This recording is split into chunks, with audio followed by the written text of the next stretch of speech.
आज का जो ये वीडियो है वो बीएससी पार्ट फर्स्ट के स्टूडेंट्स के लिए है और बीएससी पार्ट फर्स्ट के सभी स्टूडेंट्स का मैं अमृतनाथ कॉलेज की ई क्लासेस में स्वागत करती हूँ।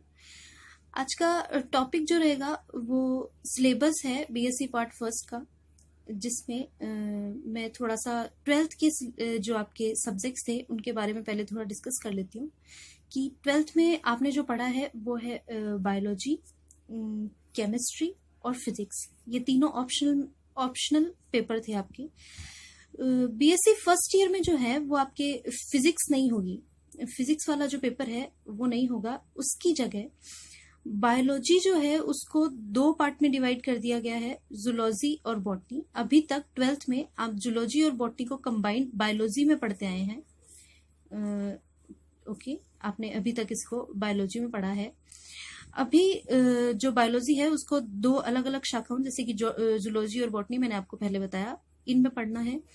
मैं जो आपको पढ़ाने वाली हूँ वो है बॉटनी, और बॉटनी मतलब पादप विज्ञान, जिसमें बायोलॉजी की वो शाखा या फिर साइंस की वो शाखा जिसके अंतर्गत हम प्लांट्स की स्टडी करते हैं।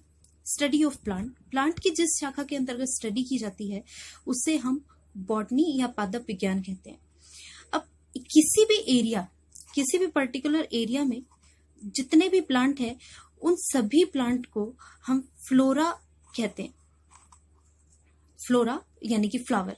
जितने भी हम प्लांट्स देखते हैं वो सारे जिनमें फ्लावर होते हैं, हम उन सभी प्लांट को और कंबाइंड रूप से फ्लोरा कह देते हैं। इसके अलावा मैं थोड़ा सा जूलॉजी के बारे में बता देती हूँ। जूलॉजी यानी जंतु विज्ञान, जिसमें आपको जितने भी एनिमल्स हैं उनकी स्टडी जिस शाखा के अंतर्गत की जाती है उसे हम जूलॉजी कह देते हैं। और आपके एरिया में जितने भी एनिमल्स होंगे उन्हें हम फ्यूना कहते हैं। आपने वर्ड सुना भी होगा, फ्लोरा एंड फ्यूना। अगर नहीं सुना तो कोई बात नहीं, ये एक बहुत छोटी सी टर्म है जिसमें जितने भी एनिमल होंगे उनको हम फ्यूना कह देंगे और जितने भी प्लांट्स होंगे हम उन्हें फ्लोरा कह देते हैं। अब बात करते हैं कि आपको बॉटनी में 3 बुक्स पढ़नी है, यानी कि आपके 3 पेपर होंगे। उन पेपर के बारे में थोड़ा सा डिस्कस कर लेते हैं। पहले है जो फर्स्ट पेपर है आपका, ये फर्स्ट पेपर है, यानी कि एग्जाम भी आपके इसी अकॉर्डिंग होंगे, इसी सीक्वेंस में होंगे। तो जो फर्स्ट पेपर है जिसके बारे में हमें पढ़ना है वो है सेल बायोलॉजी। ठीक है, सेल बायोलॉजी यानी कोशिका विज्ञान विज्ञान की वह शाखा जिसके अंतर्गत हम कोशिका की संरचना, उसके कार्य के और उसके जो अंग है कोशिका के, जो हम सेलुलर ऑर्गेनल्स पढ़ते हैं, कोशिकांग पढ़ते हैं, उनके अध्ययन और उनके फंक्शन का जिसमें हम अध्ययन करेंगे उसको सेल बायोलॉजी। और इसी के साथ है आपके अनुवांशिकी मतलब जो मेंडन के रूल हम अभी तक पढ़ते आए हैं उनको जिस शाखा के अंतर्गत स्टडी किया जाता है उसे हम जेनेटिक्स कह देते हैं। अनुवांशिकी यानी कि गुणों का एक पीढ़ी से दूसरी पीढ़ी में जो स्थानांतरण है उसको हम जिस शाखा के अंतर्गत स्टडी करते हैं उसे कहते हैं अनुवांशिकी। और अनुवांशिकी के साथ में ही एक टॉपिक आपका ये आएगा पादप प्रजनन। देखिए, अनुवांशिकी एक टेक्निक है।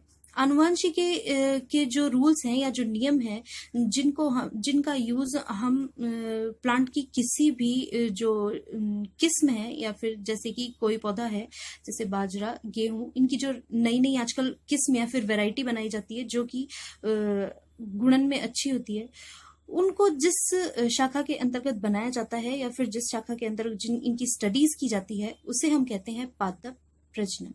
यानी किन्हीं 2 अच्छे प्लांट्स के मध्य क्रॉस करवा के जो हम नया प्लांट प्राप्त करते हैं या नया पादप प्राप्त करते हैं, उस विज्ञान की उस शाखा को हम पादप प्रजनन कहते हैं। इसके बाद जो आपका सेकंड पेपर होगा वो है माइक्रोबायोलॉजी। सेकंड पेपर जो होगा वो आपका होगा क्या? माइक्रोबायोलॉजी। साइंस में माइक्रो का अर्थ होता है सूक्ष्म और बायोलॉजी मतलब जैविकी, जीव विज्ञान, आपको पता है। तो विज्ञान की ये वो शाखा है जिसमें हम सूक्ष्म जीवों का अध्ययन करेंगे। सूक्ष्म जीवों में जैसे ऐसे जीव जिन्हें हम जनरली देख नहीं सकते, जो होते हैं बट हम नहीं देख सकते, उन्हें सूक्ष्म जीव कहा जाता है। जैसे मैं बात करूं बैक्टीरिया,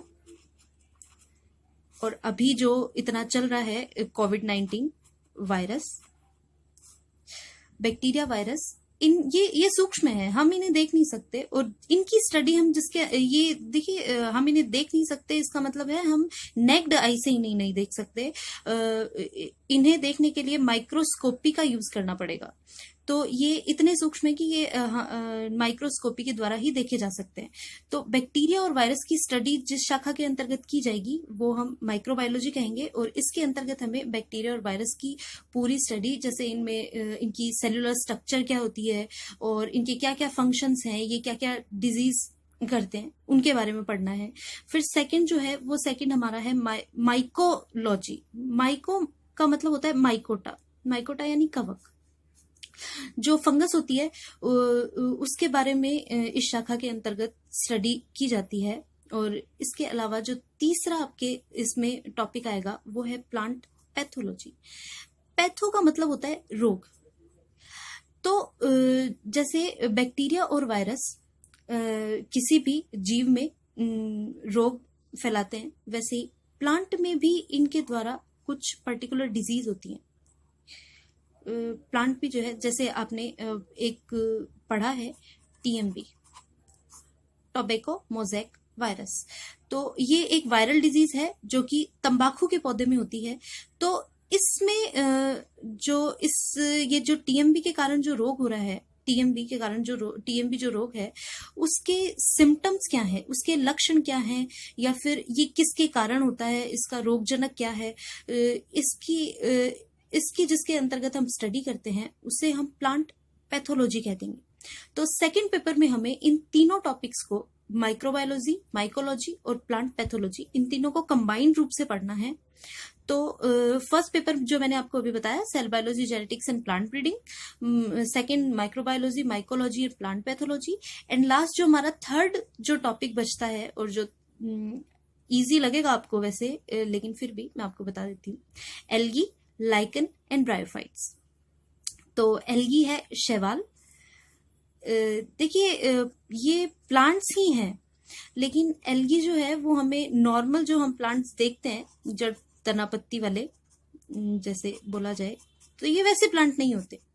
इनकी कोई सेलुलर बॉडी नहीं होती, यानी कि सेलुलर बॉडी से मेरा मतलब है इनकी कोई पर्टिकुलर डिफाइंड बॉडी नहीं होती। इनको हम इस तरीके से देख सकते हैं, इस तरीके की स्ट्रक्चर होती है, थैलस लाइक स्ट्रक्चर होती है। थैलस लाइक स्ट्रक्चर का मतलब है संरचना।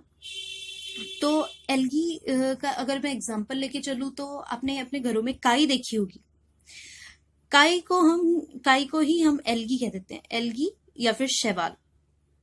तो शैवाल, और अभी हमने ऊपर कवक देखा, जो सेकंड बुक थी हमारी उसमें हमने कवक विज्ञान देखा। तो कवक जो है, कवक भी आपने देखी हुई है, जैसे कभी कभी जब बारिश का मौसम रहता है तो अचार और जो रोटी होती है हमारी, उसके ऊपर वाइट वाइट कुछ हमें संरचना देखने को मिलती है, उसे हम कवक कहते हैं। तो कवक और एल्गी यानी शैवाल और कवक दोनों आपस में मिलके एक संरचना का निर्माण करते हैं। ये दोनों आपस में मिलके एक संरचना का निर्माण करेंगे, जिसे हम लाइकेन या फिर शैवाक कह देते हैं। तो जो लाइकेन है, ये एक्चुअल में अभी तक आपने सिर्फ एक सिंगल जो मैंने आपको अभी तक बताया, सिंगल सारे ऑर्गेनिज्म बताए, लेकिन लाइकेन जो है वो कंबाइंड है एल्गी और फंजाई यानी कवक का। और ये एक बहुत अच्छा पॉल्यूशन इंडिकेटर है। पॉल्यूशन इंडिकेटर से मतलब है, पॉल्यूशन यानी प्रदूषण, इंडिकेटर यानी सूचक, यानी कि ये पॉल्यूशन के सूचक के रूप में भी कार्य करता है। इसमें क्या होगा कि जहां पॉल्यूशन की मात्रा बढ़ेगी, जहां पे भी पॉल्यूशन राइज होगा, वहां पे लाइकेन हमें देखने को नहीं मिलेगा। यानी लाइकेन हमें सिर्फ उसी एरिया में देखने को मिलेगा जहां पे पॉल्यूशन ना हो। तो ये काफी अच्छा इंडिकेटर है किसी भी स्थान पे पॉल्यूशन के बारे में पता करने का, जहां पे पहले लाइकेन थी और अब धीरे धीरे उस स्थान पे लाइकेन कम होती जा रही है।